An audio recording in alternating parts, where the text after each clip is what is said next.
दोस्तों नमस्कार, एक बार फिर से आप सभी का हमारे चैनल पे स्वागत है।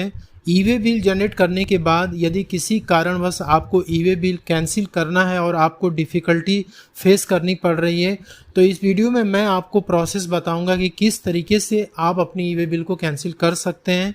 वीडियो में आगे बढ़ने से पहले आप सभी से रिक्वेस्ट है कि जो भी भाई बंधु मेरे चैनल पे पहली बार आए हैं और वीडियो देख रहे हैं, उन सब लोगों से रिक्वेस्ट है कि कृपया चैनल को सब्सक्राइब कर लें, बेल आइकन को प्रेस करें ताकि ऐसी इन्फॉर्मेटिव कंटेंट आपको इस चैनल पे मिलती रहे और उसका आप लाभ ले सकें। ई-वे बिल कैंसिलेशन से रिलेटेड आज 4 पॉइंट इस वीडियो में डिस्कस करने वाले हैं। सबसे पहला पॉइंट है कि ई-वे बिल कैंसिल कौन कर सकता है। दोस्तों जीएसटी लॉ के अनुसार ई-वे बिल को सप्लायर या रेसिपिएंट या ट्रांसपोर्टर तीनों में से कोई भी व्यक्ति ई-वे बिल जनरेट कर सकता है। वैसे ही इन तीनों में से कोई भी व्यक्ति ई-वे बिल को कैंसिल भी कर सकता है। सप्लायर भी कैंसिल कर सकता है, ट्रांसपोर्टर भी कैंसिल कर सकता है और रेसिपिएंट भी कैंसिल कर सकता है। रेसिपिएंट तब कैंसिल कर सकता है, जैसे कि होता क्या है कि जब आप किसी अनरजिस्टर्ड पर्सन से माल लेते हैं तो उस केस में आपको पता है कि जो रेसिपिएंट होता है उसे ई-वे बिल को जनरेट करना पड़ता है और माल को मंगाना होता है। तो जब रेसिपिएंट को किसी वजह से वो माल नहीं चाहिए या कोई रीजन की वजह से वो कैंसिल करना है तो रेसिपिएंट ही कैंसिल करेगा, ठीक है। इसके बाद है टाइम लिमिट टू कैंसिल। अब ई-वे बिल को कैंसिल करने की जो टाइम लिमिट होती है वो 24 घंटे होती है। जब आप ई-वे बिल को जनरेट करते हैं उससे 24 घंटे के अंदर इसमें से कोई भी पर्सन जिसने कि बिल को जनरेट किया है, जैसे सप्लायर ने जनरेट किया है, तो सप्लायर के पास सिर्फ और सिर्फ 24 घंटे होते हैं ई-वे बिल को कैंसिल करने के लिए। लेकिन यदि सप्लायर किसी कारणवश 24 घंटे के अंदर ई-वे बिल को कैंसिल नहीं कर पाया तो वो अपने रेसिपिएंट से रिक्वेस्ट कर सकता है कि वो उसको रिजेक्ट कर दे, ठीक है। तो रिजेक्शन की जो टाइम लिमिट है वो 72 घंटे है।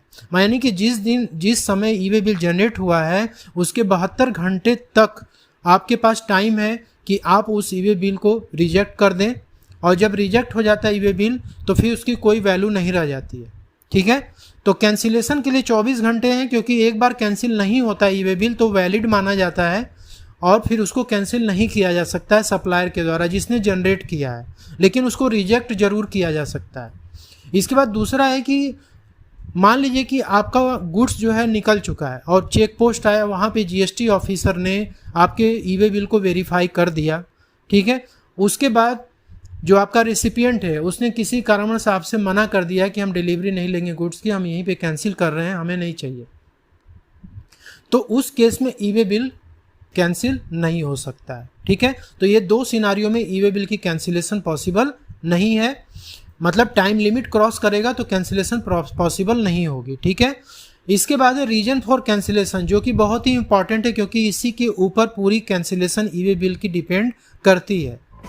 तो सबसे पहला रीजन ये है कि goods are not getting dispatched.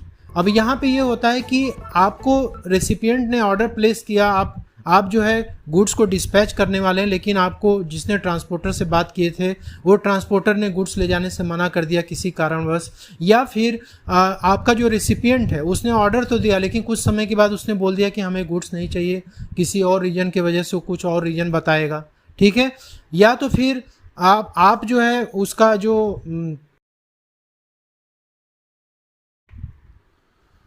या फिर ये हो सकता है कि जो सप्लायर है उसको गुड्स जो है अपने गोडाउन से डिस्पैच करना था, लेकिन गोडाउन्स में उतने स्टॉक्स अवेलेबल नहीं है, उसने उसको ध्यान नहीं दिया और उसको गुड्स अब किसी अदर पार्टी से डिस्पैच कराना है। तो ऐसे केस में समय लग रहा है तो गुड्स जो है डिस्पैच नहीं हो पा रहा है क्योंकि रेसिपिएंट को गुड्स जल्दी चाहिए। तो ऐसे कुछ रीजन्स होते हैं जिसकी वजह से गुड्स डिस्पैच नहीं होता है। तो ऐसे केस में भी यदि मान लीजिए कि आपने ये सब रीजन बाद में आया लेकिन आपने ई-वे बिल तुरंत जनरेट कर दिया तो उस केस में आपको कैंसिल करना पड़ेगा। इसके बाद है incorrect entry in the e-way bill. अब दोस्तों होता क्या है कि ई-वे बिल में बहुत सारे ऐसे टर्म्स होते हैं, जैसे कि जो रेसिपिएंट है उसका जीएसटी नंबर, उसकी डिटेल्स में कोई गलती आपसे हो जाती है, या फिर जो वैल्यू आपकी गुड्स की है उसमें कोई आपने गलत एंट्री डाल दी वैल्यू की, या फिर आपने जो टैक्स रेट है उसको सिलेक्शन में आपने गलती कर दिया, ट्रांसपोर्टर की डिटेल आपने एंट्री गलत कर दी। तो जो आपके ई-वे बिल में डिटेल्स दी गई है गुड्स की और जो गुड्स आप डिस्पैच करने जा रहे हैं दोनों में मिसमैच होता है, ठीक है। तो ऐसे मिसमैच के केस में भी ई वे बिल आपको कैंसिल करना पड़ता है, क्योंकि बाद में आपको रियलाइज़ होता है कि ई वे बिल में जो भी डिटेल्स दी गई है उसमें गलती है, तो उसे आपको कैंसिल करना ही पड़ेगा।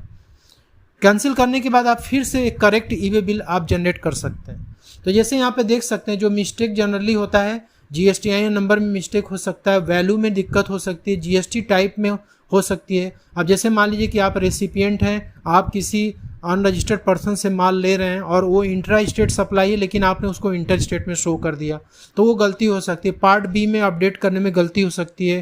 ट्रांजैक्शन टाइप सिलेक्शन मिस्टेक, तो आपको regular bill from dispatch from bill to ship to का जो ट्रांजैक्शन टाइप होता है, अब आपको रेगुलर में करना था, आपने बिल टू शिप टू कर दिया या बिल फ्रॉम डिस्पैच फ्रॉम आपने कर दिया, तो उसके वजह से भी दिक्कतें होती हैं। इसके बाद 4th पॉइंट है how to cancel E way bill.